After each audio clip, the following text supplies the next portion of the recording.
몇 년 전에 우리 교회 한 젊은 성도 한 분이 찾아와서 상담을 요청했습니다.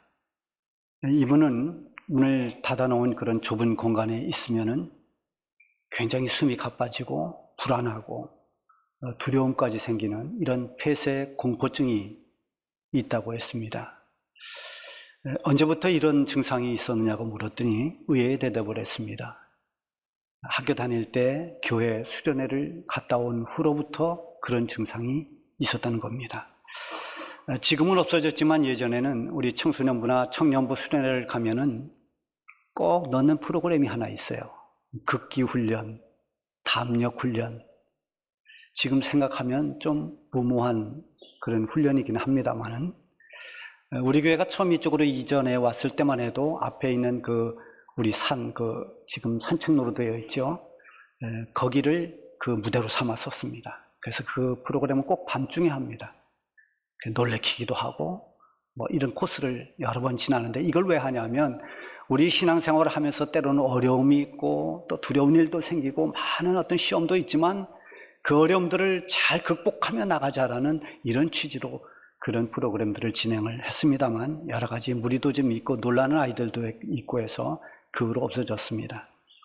이 상담을 했던 이분은 수련회 때 입관 체험을 했습니다. 뭐냐면 내가 만약에 죽는다면 그걸 가정하고 관을 하나 만들어서 거기 한번 들어가 보는 겁니다. 그래서 내가 지금까지 살아온 삶을 한번 돌아보고 또 이렇게 다시 내가 살아난다면 나는 앞으로 어떤 삶을 살 것인가를 한번 결단해 보기도 하는 그런 계기를 만들기 위해서 그런 관에 한번 들어가 보는 그런 체험을 해보는 프로그램이 있었습니다. 근데 그 관에 들어갔을 때 그 공포심이 굉장히 대단했던 것 같아요. 그래서 그게 계속해서 사라지지 않고 트라우마로 남아 있었고 그게 폐쇄 공포증의 원인이 되었던 것 같다고 말했습니다. 죽음을 생각하면서 한번 관 속에 들어가 보는 이런 입관 체험, 이런 아주 자극적인 극적인 어떤 훈련을 통해서 나타나는 것은 교육적 효과보다도 때로는 이런 두려움이나 공포심을 가져올 수 있기 때문에 별로 바람직하지 않다고 저는 생각이 듭니다.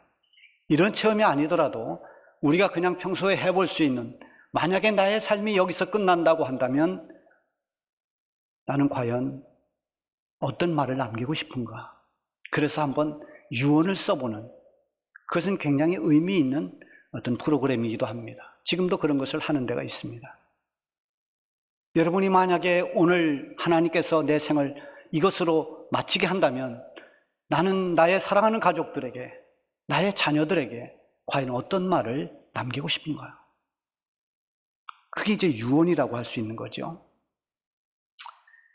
이런 계기를 통해서 한번 지나온 삶을 정말 돌아보고 또 내게 주어진 남은 삶을 나는 어떻게 살 것인가를 한번 새롭게 결단해보는 계기도 될 수가 있습니다. 오늘 우리가 읽은 이 여호수아서 23장 그리고 이어지는 24장은 여호수아가 이제 나이가 많아서 늙어서 마지막으로 사랑하는 이스라엘 자손들에게 남기고 싶은 그 말을 마치 유언처럼 남기는, 그래서 이 23장, 24장을 여호수아의 고별 설교라 이렇게 부르기도 합니다. 마치 아버지가 사랑하는 자녀에게 믿음의 가문을 이어가기 위해서 신앙생활을 잘하라고 부탁하는 마치 그런 말과도 같은 것입니다.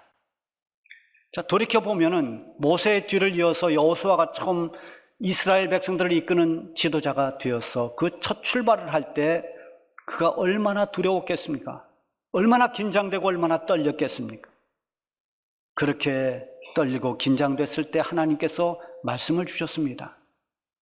그 말씀을 붙잡고 여호수아가 용기를 내서 요단을 건너고 가나안 땅을 향해 들어갔습니다. 그렇게 시작했는데 벌써 세월이 흘러서 여호수아가 나이가 많아 늙어 세상을 떠날 때가 된 것입니다. 세월은 이렇게 덧없이 흘러갑니다. 금년도 새해를 열고 새로운 다짐으로 시작한 것이 얼마 되지 않는데 벌써 우리는 한 해의 마지막 주일을 맞고 있습니다. 더 나아가서는 91년도 12월 27일 우리 교회가 창립되고 벌써 34년이라는 세월이 훌쩍 흘러갔습니다. 오늘 본문에서 사랑하는 이스라엘 자손들에게 마치 유언처럼 전하는 이 늙은 여호수아의 외침이 한 해를 지나온 우리들에게, 그리고 창립 34주년을 맞는 우리 교회 모든 성도들에게 하나님께서 주시는 그런 메시지로 들을 수 있기를 바랍니다. 여호수아는 이 본문에서 여호와께서 지금까지 너희를 인도해 주셨다, 그렇게 지금껏 인도해 주신 하나님께서는 다시 너희들의 남은 모든 길도 인도해 주실 것이라고 강조합니다. 먼저 하나님은 자기 백성인 이 이스라엘을 인도하시되 그들을 위해서 싸우신 하나님이다, 그렇게 말하고 있습니다. 3절에 보면 너희 하나님 여호와께서 너희를 위하여 이 모든 나라에 행하신 이 일을 너희가 다 보았거니와 너희 하나님 여호와 그는 너희를 위하여 싸우신 이시니라. 얼마 전에 제가 정말 오랜만에 제 바로 아랫 동생하고 저녁을 같이 먹었습니다. 저녁을 먹으면서 옛날 어릴 적 이야기를 많이 했습니다. 그 앞에 개울에서 고기 잡던 이야기 뭐 등등 많은 옛 추억을 떠올렸어요. 그런데 제가 전혀 예측하지 못했던 이야기를 하나 했습니다.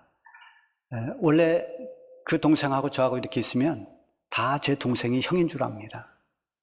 저는 좀 왜소하지만 제 동생은 덩치도 있고 또 이 뼈가 다 통뼈입니다.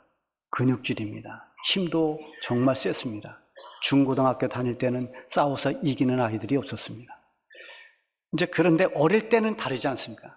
어릴 때는 차이가 많이 납니다. 저하고 3살 차이니까요. 아주 어릴 때 아마 초등학교 1, 2학년쯤 됐을 때 동네 형이 뭘 잘못했는지 제 바로 밑에 동생을 때리려고 그 산으로 데리고 가는 중인데 어디선가 나타났는지 제가 탁 나타나서 그 위기를 모면했다는 겁니다. 저는 전혀 모르는 얘기입니다. 기억조차도 없습니다. 그런데 동생은 그걸 지금도 기억하고 있습니다. 아마 그때 많이 두려웠고 맞을까 봐서 겁이 났던 그때 형이 나타나줘서 얼마나 고마웠는지 아마 그것이 나이가 들었는데도 안 잊혀지는지 그 이야기를 저에게 해주었습니다. 자, 누군가가 나를 위해서 싸워주고 나의 위기를 막아주고 나를 도와주고 이게 얼마나 고마운 일입니까? 그건 쉽게 잊어지지 않는 일입니다. 그런데 여호수아가 이스라엘 자손들에게 말합니다. 너희가 지금까지 살아오면서 하나님께서 너희에게 어떻게 하셨는지 너희가 다 보지 않았느냐? 하나님은 너희를 위해 싸우신 분이다. 여러분, 하나님께서 싸우시면 그 싸움은 끝난 겁니다. 이제 게임 오버된 겁니다. 더 싸울 일이 없습니다. 하나님을 이길 수 있는 것이 무엇이 있겠습니까? 지금까지 가나안 정복의 과정에서 수많은 전쟁을 치렀습니다. 군사력으로 본다면 이스라엘 자손들은 형편없습니다. 광야에서 떠돌던 그들이 높은 성을 가지고 있고 강력한 군사를 가지고 있는 가나안 기존의 그 족속들과 싸워서 이긴다는 것은 사실은 불가능합니다. 그런데 그들과 싸워서 항상 이겼습니다. 그 모든 승리는 그들의 힘이 아닌 바로 하나님께서 주신 승리였습니다. 하나님이 싸우신 것입니다. 9절에 보면 이는 여호와께서 강대한 나라들을 너희 앞에서 쫓아내셨으므로 오늘까지 너희에게 맞선 자가 하나도 없었느니라. 너희가 지금까지 가나안 족속과 싸워 이긴 것은 하나님께서 도와주셨고 하나님께서 개입하셨기 때문이다, 그런 말이죠. 이렇게 오늘 우리가 여기에 이르기까지 우리의 힘으로 온 것 같지만 우리의 모든 삶을 하나님이 인도해 주셨고 하나님께서 우리의 모든 걸음걸음을 이끌어 주셨다는 이 사실을 잊지 않기를 바랍니다. 그리고 또한 앞으로도 하나님께서 남아있는 가나안 정복을 위해서 이스라엘 자손들을 인도해 주실 것이라고 말합니다.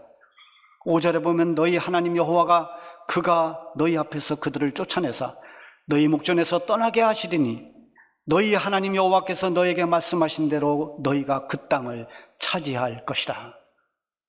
앞으로 남은 이 가나안 정복, 하나님이 너희와 함께해서 그 모든 일들을 하나님이 이루어 주실 것이다, 그 말이죠. 옛날에 하나님께서 모세를 인도하신 것처럼 또 여호수아를 지금까지 인도해 주신 것처럼 또 여호수아가 이제 죽는다 하더라도 그 후에도 가나안 정복이 다 이루어질 때까지 하나님은 그 백성들을 이끌어 주실 것이고 하나님이 약속하신 그 약속의 말씀은 다 성취될 것입니다. 말씀이 성취되기까지 하나님 끊임없이 하나님의 백성들을 인도해 주시는 분입니다. 하나님께서 지나온 한 해를 인도해 주셨습니다. 그리고 지나온 34년의 세월 동안 우리 교회를 이끌어 주시고 여기에 이르도록 인도해 주셨습니다. 수많은 일들이 있었고 우리가 다 알지 못하는 여러 가지 위험과 어려움들도 있었지만 하나님께서 그때그때마다 도와주셨습니다. 하나님이 막아주셨고 하나님이 지켜주셨고 하나님이 친히 싸워 이기도록 하셨습니다. 우리 온 성도들이 올 한 해를 다 보내고 지금 하나님 앞에 예배드리고 이 자리에 있다는 이 사실 하나만으로도 우리는 하나님 은혜에 감사해야 됩니다. 하나님의 인도하심이 있었기에 오늘 우리가 하나님을 예배하는 이 자리에 있는 것입니다.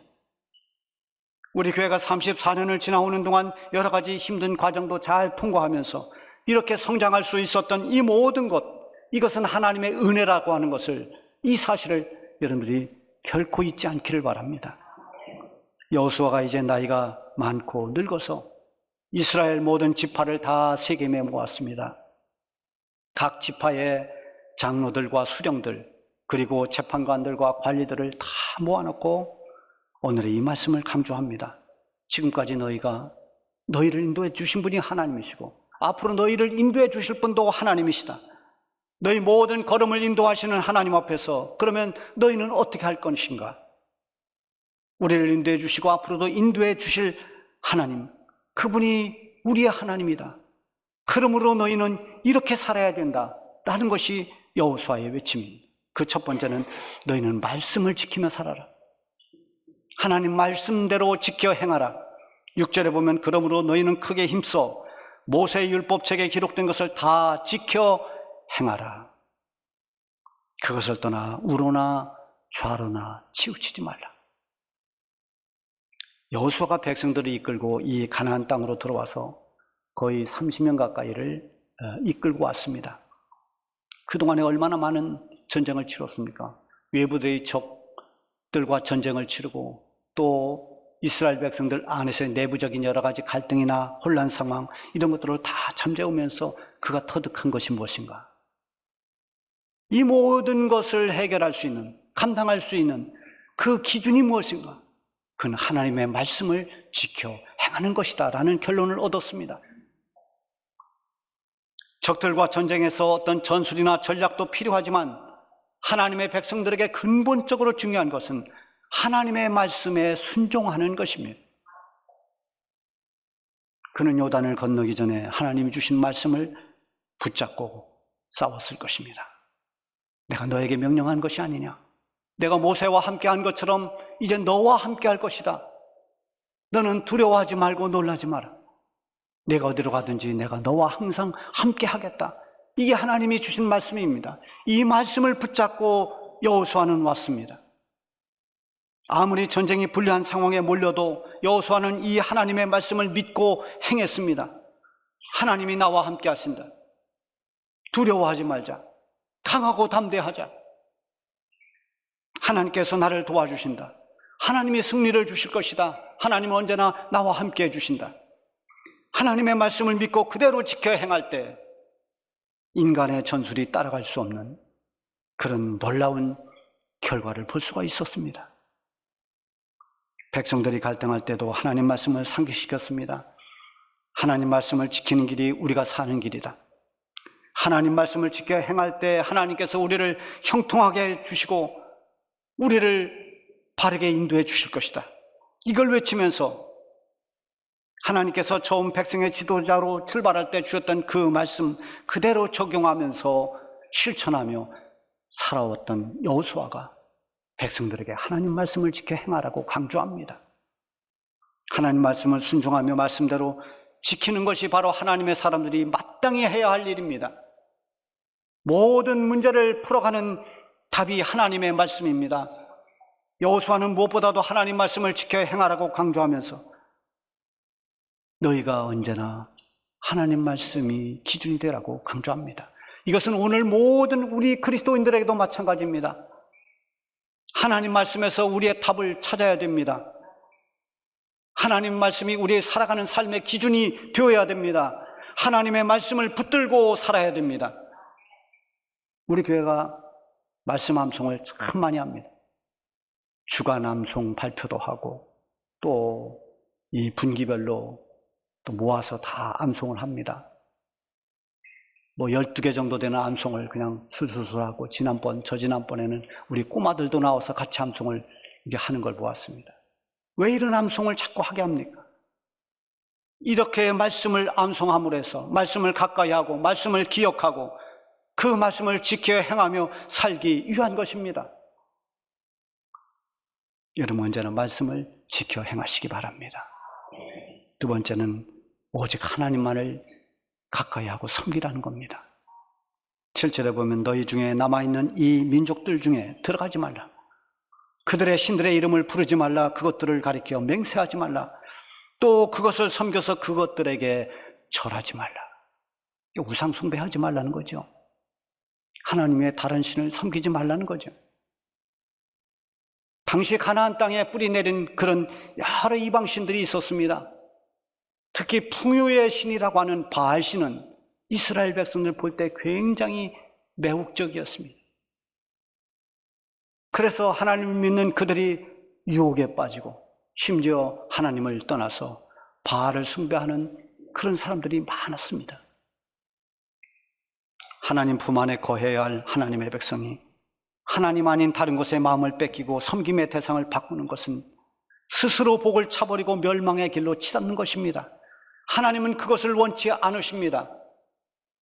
그래서 하나님을 벗어나면, 눈길을 다른 데로 돌리면, 다른 대상을 섬기면 하나님은 진노하십니다. 때로는 징벌도 하십니다. 왜냐하면 돌이키게 하시려고 하는 것입니다. 여러분, 우리가 하나님을 표현하는 수식어가 참 많이 있어요.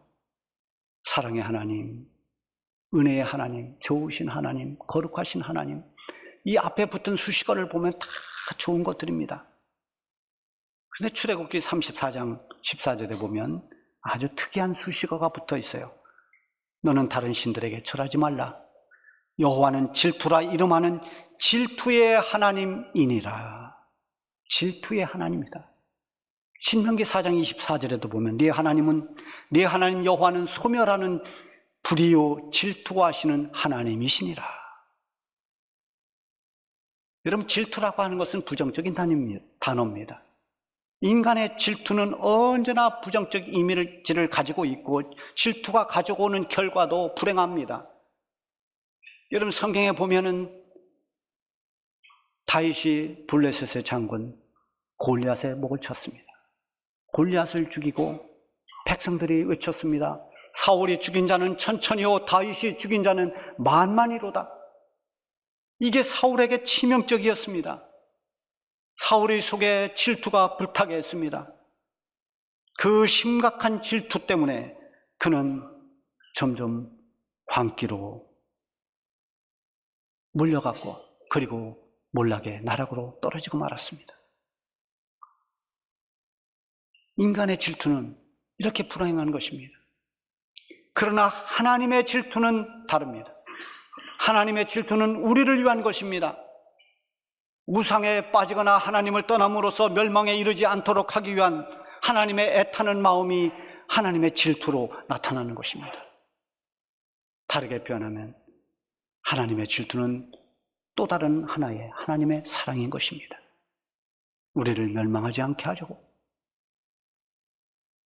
우리를 돌이키게 하려고 하나님이 우리를 질투하신 것입니다. 오늘 우리는 바알이나 다른 신들을 숭배하지 않습니다. 그러나 오늘 우리들에게 우상은 무엇인가? 반기독교적인 이런 세상 문화, 그리고 세속적 여러 가지 그런 가치, 하나님보다 더 앞서 있으면 그것이 이 현대의 우상이 되는 것입니다.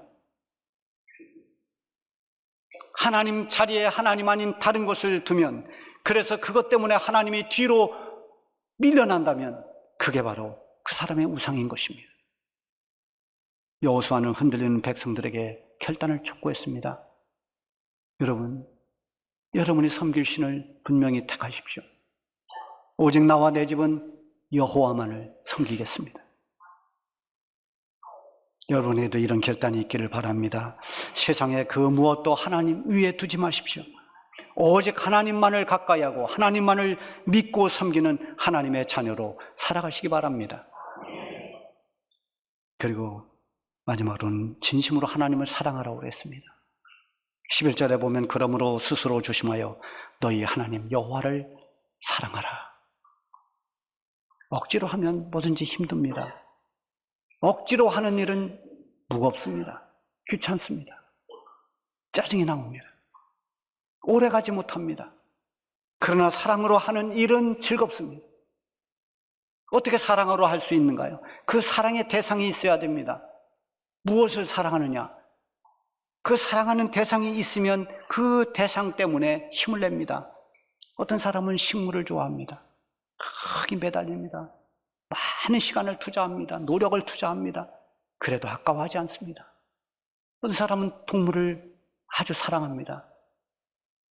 저 동물에 왜 이렇게 애착을 갖나 싶지만 동물을 사랑하는 사람은 동물을 그렇게 위해서 기꺼이 수고도 아끼지 않습니다.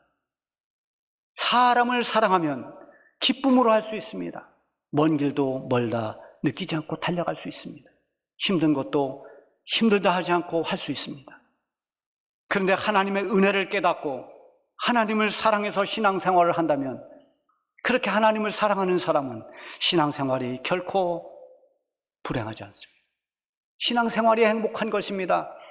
우리가 믿음으로 살아가는 이 자체가 감사고 기쁨이 되는 것입니다. 예수님의 뒤를 이어서 제자로서의 사명을, 사도로서의 사명을 감당해야 할 이 베드로에게 예수님이 질문하셨던 질문 하나입니다.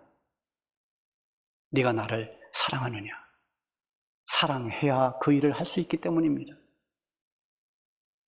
하나님을 사랑하지 못하니까 세상의 유혹에 흔들리는 것입니다. 하나님 사랑하지 못하기 때문에 우상의 마음을 뺏기고 방황하는 것입니다. 하나님을 사랑하면 사탄은 물러갑니다. 하나님을 사랑하면 믿음의 길이 행복합니다. 하나님 사랑하면 하나님께서 결과를 합력의 선으로 만들어 주신 것을 보게 됩니다. 하나님을 사랑하면 하나님께서 나를 얼마나 사랑하는지를 더 많이 깨달을 수가 있습니다. 사실 우리가 사는 동안에 얼마나 많은 사랑을 받았습니까? 우리가 구원받은 것도 하나님이 세상을 이처럼 사랑하사, 그 세상은 바로 저와 여러분들입니다. 하나님이 사랑해서 독생자를 주셨고 그 사랑 때문에 우리는 구원받았습니다. 하나님이 주신 그 사랑, 우리가 받은 만큼 하나님 사랑하지 못해도 그래도 정말 우리의 마음을 다해서 하나님을 사랑해야 됩니다. 여호수아는 늙어 인생을 마치는 그 종착점에서 하나님의 백성들을 모아놓고 오늘의 메시지를 전했습니다. 지금까지 우리를 인도해 주신 하나님, 그 하나님은 너희를 위해 싸우신 하나님이시다. 그렇게 너희를 여기까지 인도해 주셨다. 그리고 앞으로 너희가 살아갈 삶에도 하나님이 너희를 인도해 주실 것이다. 그러니 너희는 하나님 말씀을 지켜 행하며 살아라. 우상을 숭배하지 말고 하나님 가까이 하고 하나님만 섬겨라. 그리고 마음을 다해 하나님 사랑해라. 우리 교회가 34년을 지나오는 동안 하나님께서 친히 우리를 도와주시면서 여기까지 오게 하셨습니다. 그리고 앞으로도 우리 주중교회를 통해서 이루실 모든 일들을 위해서 하나님은 계속하여 우리 교회를 인도해 주실 것입니다. 그러므로 우리는 그 하나님의 은혜를 잊지 말고 하나님 말씀을 꼭 붙잡고 순종하며 사시기 바랍니다. 세상에 그런 세속적인 문화나 그런 가치가 우상이 되지 않도록 하나님을 가까이 하며 오직 하나님을 섬기시기 바랍니다. 무엇보다도 정말 마음을 다해서 하나님을 사랑하며 신앙생활 하시기 바랍니다.